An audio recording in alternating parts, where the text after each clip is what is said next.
Ini sesungguhnya adalah masalah rebutan sekitar 1.800-an triliun rupiah uang APBN. Dibagi buat oligarki, buat parpol dan politik.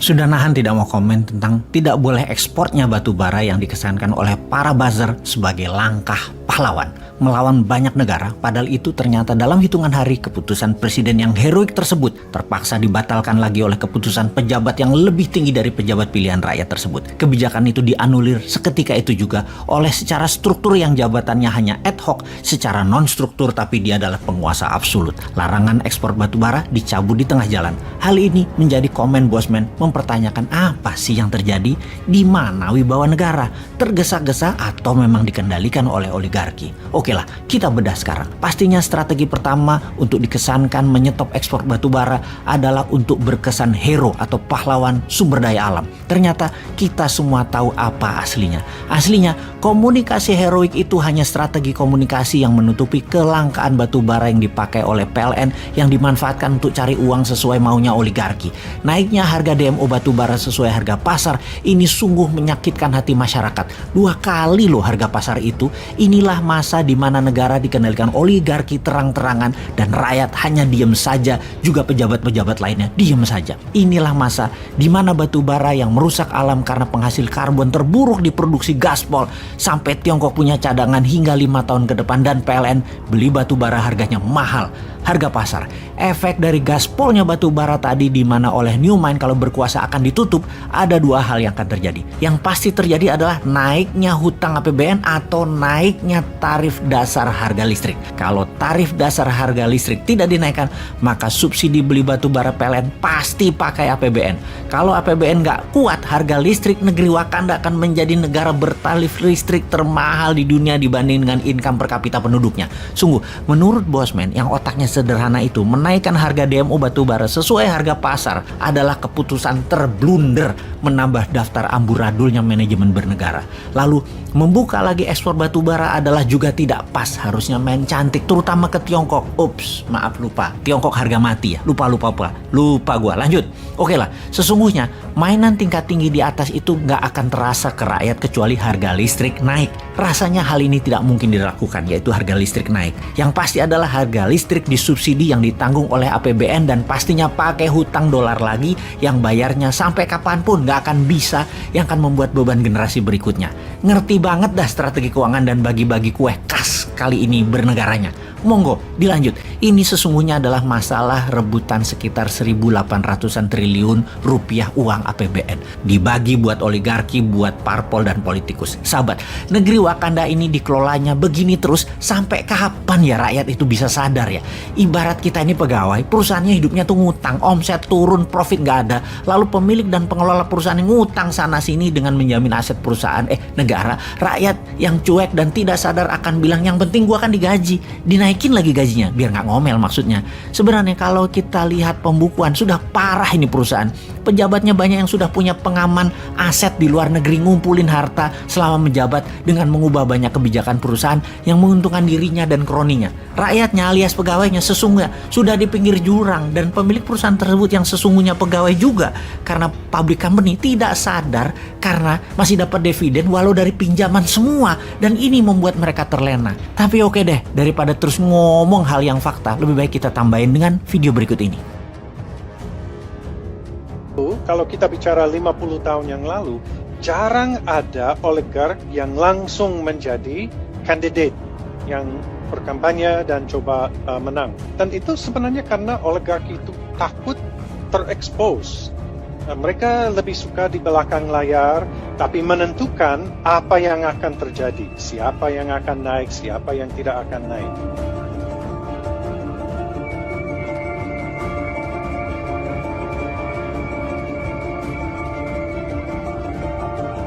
Kita lihat zaman ini sekarang, jauh lebih banyak oligark berani langsung menjadi calon. Nah, apakah ini baik atau tidak? Di satu sisi, mungkin ini baik karena lebih transparan. Kalau dunia ini dikuasai oleh oligark, lebih baik kita lihat mukanya langsung. Dan mereka duduk di DPR, di kursi presiden. Turunan dari merebaknya oligark ini ke political corruption. Jadi mereka masuk bukan korupsi nyuap pejabat untuk apa, tapi menentukan isi undang-undang. Dan di tengah pandemi ini mereka telah berhasil untuk mengegolkan undang-undang batubara yang baru. Itu oligark bener itu, karena cuma 6 perusahaan menguasai 70% produksi batubara. Berikut ini isi sebuah ungkapan tentang negeri yang dianugerahi Tuhan sumber daya alam yang sangat luar biasa. Satu, kita booming minyak di tahun 70-an. Pada saat itu, ternyata rakyat dan negara nggak dapat apa-apa. Malah anehnya, Pertamina hampir bangkrut. Pertanyaan berikutnya, kemana duitnya? Berikutnya adalah di tahun 80-an, kita booming kayu. Yang kemudian hutan Sumatera dan Kalimantan dibabat habis, dijual oleh oligarki rakus. Rakyat dan negara juga nggak dapat apa-apa. Pertanyaan berikutnya, pada kemana sesungguhnya duitnya? Yang ada hanya lingkungan hancur. Dan kalau hujan sedikit aja, langsung banjir, tanah longsor. Berikutnya adalah di tahun 2000-an. Kita booming lagi, mineral, batubara, dan lain sebagainya. Negara dan rakyat juga nggak dapat duit apa-apa. Kecuali lingkungan jadi hancur di semua daerah. Dan yang lebih nggak masuk akal lagi, 95% eksportirnya tidak punya NPWP alias tidak bayar pajak. Sungguh, sebetulnya Tuhan itu sudah kasih kita beberapa kali kesempatan atau rezeki besar. Tapi kita nggak becus mengelolanya. Hanya segelintir manusia yang dekat dengan kekuasaan serta penguasa saja yang mendapat manfaatnya. Fakta data yang lain lagi kita jelaskan.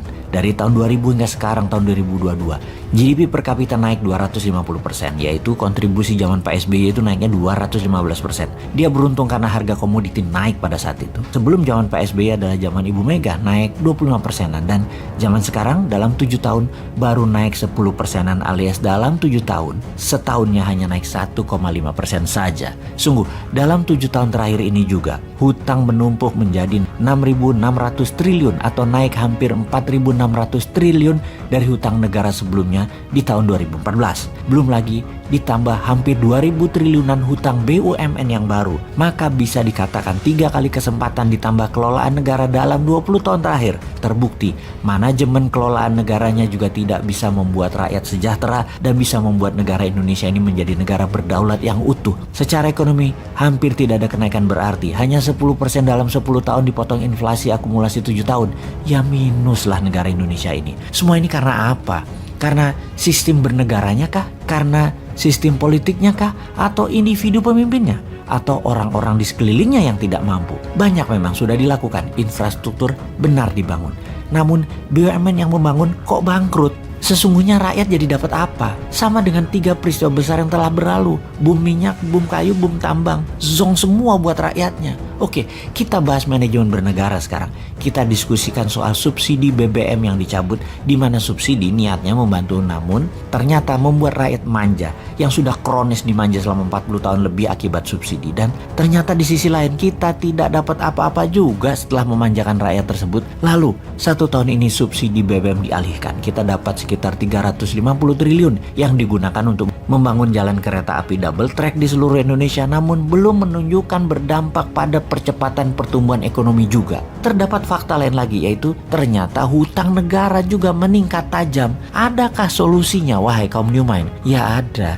Begini melihat masalah dan peluangnya. Kekuatan bangsa Indonesia salah satunya adalah kekuatan alam mineralnya. Baik yang ada di atas permukaan tanah yang kategorinya food atau rempah atau spice, juga yang ada di dalam tanah yang disebut mineral. Oleh karena itu kaum New Mind mempunyai roadmap. Di awalnya berupa inisiatif. Namanya Spice and Metal Roads Initiative. Spice Road akan membuat Indonesia menjadi food country pengendali pangan dunia, dan Mineral Road akan membuat Indonesia menjadi pengendali mineral jadi 99,9% fine metal atas seluruh mineral yang ada di tabel periodik dalam kategori noble metal, PGM atau precious group metal, dan juga metal tanah jarang. Spice Road ada lahan di permukaan tanah dan ada yang di laut. Kita bicara laut dulu. Kita akan berantas illegal fishing. Kapal-kapal nelayan asing terutama Tiongkok akan ditenggelamkan dengan cara keras. Seperti zaman Bu Susi dulu yang ternyata membuat gak nyaman banyak pejabat pro Tiongkok. Dan Bu Susi keluar dari kabinet karena mengganggu income pejabat pro Tiongkok. Kita akan hajar lebih sadis dari Bu Susi ke depannya. Kalau perlu Bu Susi lagi pelaksanaannya dan ditambah power lebih besar lagi dia. Apa yang terjadi kemudian? Pasti industri perikanan cold storage di Filipina, Malaysia, Thailand, Vietnam, dan RRC atau Tiongkok bakal kosong alias tutup. orang mereka nyolongnya dari Indonesia. Lalu dengan dibuatkan kapal nelayan serta dimodali dengan kapal berbunga 0%, akan ada 500.000 kapal motor baru nelayan yang membuat 30 juta masyarakat laut yang hidupnya bergantung dari hasil laut, pendapatannya bakal naik 3 kali lipat dari saat ini. Jadi berani nggak ambil peluang tersebut?